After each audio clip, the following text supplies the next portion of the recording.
Thanks, Ivan. Appreciate it. Great to be chatting to this crew here today. It's a really good mix of people doing different activities in different parts of the ecosystem.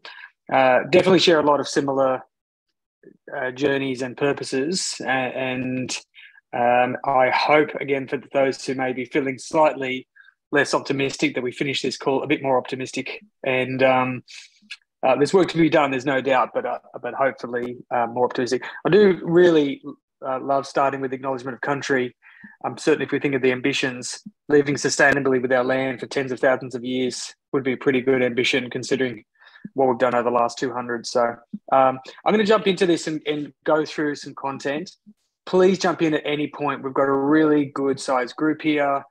I tend to get overly excited, talk too fast, jump around, and I need to be stopped at times, and that's okay.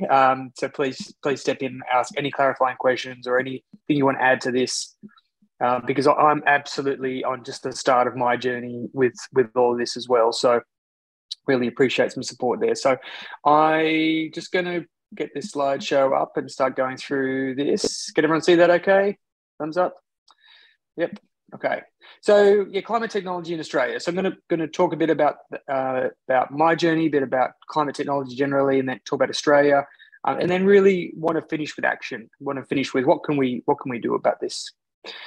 As Ivan said, I've spent all my life in startups and with Pollenizer, Startmate, muru-D, Austrade, and then about 6 years ago, 5 and a bit years ago, I just moved to the US.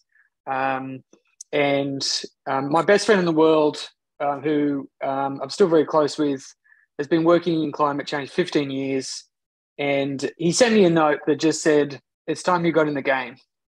And we used to play a very high level of basketball together. And that was it. And he just attached a report to it. And that was his way of saying, we need you. We need you to step in. And I thought, oh, that's really interesting. I wonder why he's saying this. And I read the report. And then I looked at my 3 kids, and similar to many people in this call, I was like, up until an hour before that, I really thought I was going to leave the world in a better place for them. And then I knew that I wasn't going to if I didn't do anything about it. So I started reading more and more and more. And the more I read, the more I understood that. And this is how I describe it to people. It's a little bit glib, but we've had 100 years of growth, and I've benefited massively from that growth. But we've had just massive growth in prosperity globally, even though we still have lots of challenges. But we've put it on the environmental credit card. We've basically assumed that's a free cost. We've just dug into that and drawn down from the environment, and the bill has come due.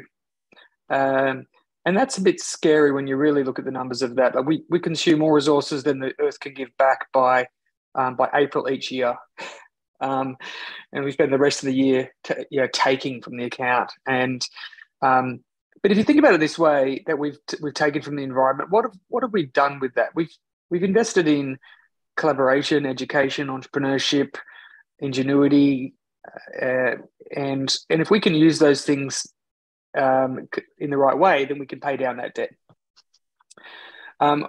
This has changed massively since I started working in this. It used to be really sort of clean tech, a bit about sustainability. It was really, really hard up until about 18 months ago. And what's changed? From my view, there's some big things that have changed. The future problem, 2050. Hey, let's fix this by 2050. I mean, I'm doing uni at the moment, and I've got an assignment due in 3 weeks.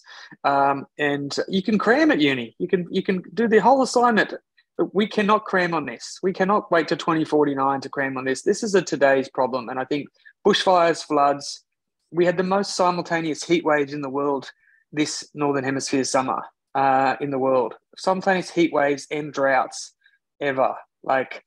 It's astounding. This is today's problem, and I think enough of the world recognises that. Policy blocking has become policy support. This is not absolutely everywhere. It's not complete, but enough. There's enough policy support. Certainly Europe is very, very strong.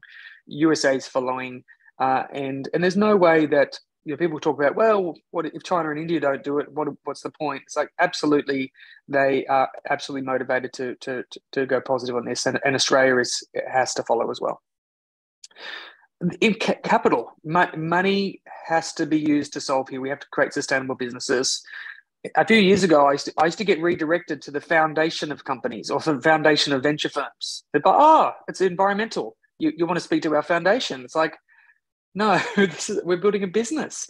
But now most capital, look, I won't say all capital, it's not nearly enough yet, but most capital at least is aware of ESG, aware of the positivity, and things like Larry Fink's letters, and I believe is a big turning point. Few customers, niche customers is becoming many customers, and fast becoming most customers. And someone made the comment about employees, and it's absolutely true. Absolutely true that the power base of individuals is much stronger than they think, as constituents, as voters, as purchasers of products, and as employees. I can tell you there's a lot of big companies now that are really struggling to maintain good employees based on not having a good environmental plan, let alone story. And where are we on this? Like my view is, and this is a gross generalization, but my view is that we have largely crossed the chasm as a category in terms of climate tech. So we've got enough products, we've got enough adoption, we've got enough of an industry around it to say that this is no longer a niche early adopter product. We are heading clearly towards the majority and mass trillions of dollars of opportunity. So there's absolutely no trade-offs that have to happen with climate. It's just good on every single front. So what's the opportunity for Australia? We've got lots of natural resources, some of them negative, but a lot of them positive and absolutely needed. Largest lithium reserves in the world, but we send them all overseas and then we buy them back for 1,000 times the price. Like we've got to do better with that. We're great researchers. We're really good with infrastructure and building and energy exporting. Let's use that. The world needs all of those components. We've got a strong connection to Asia, which has a massively growing population and a big need and an opportunity to skip energy generations. We can create 1 million jobs, easily create 1 million jobs, certainly in terms of advanced manufacturing, energy, etc. But there are lots of challenges as well. I had a chat to Simon from Future Super yesterday, and they've been wonderfully successful in getting more money into ethical super. But how do we get that down into early stage from the pension funds and BlackRock? How do we get in the hands of entrepreneurs and get that growing? We've got to be better at converting research to products. Stanford, Israel, Waterloo, Canada, Berlin, much stronger rates of conversion of research into commercialization. We just struggle with that. There's not enough pressure and opportunity and entrepreneurship in the research sector. I spoke to Phil Moore from Main Sequence yesterday as well, and CSIRO are doing better, but we need to get that going. The other thing is global ambitions. We have a lot of Australians who think Australia is a big country. It is physically, but not a big market. How do we lift the ambitions of these Australians to be global ambitions? And the other big thing is managing complexity and uncertainty. This industry, whilst it is progressing, is really still forming. We don't understand the full currency of carbon, the value of a tree, the value of kelp and the oceans. There's complexity and uncertainty in all this.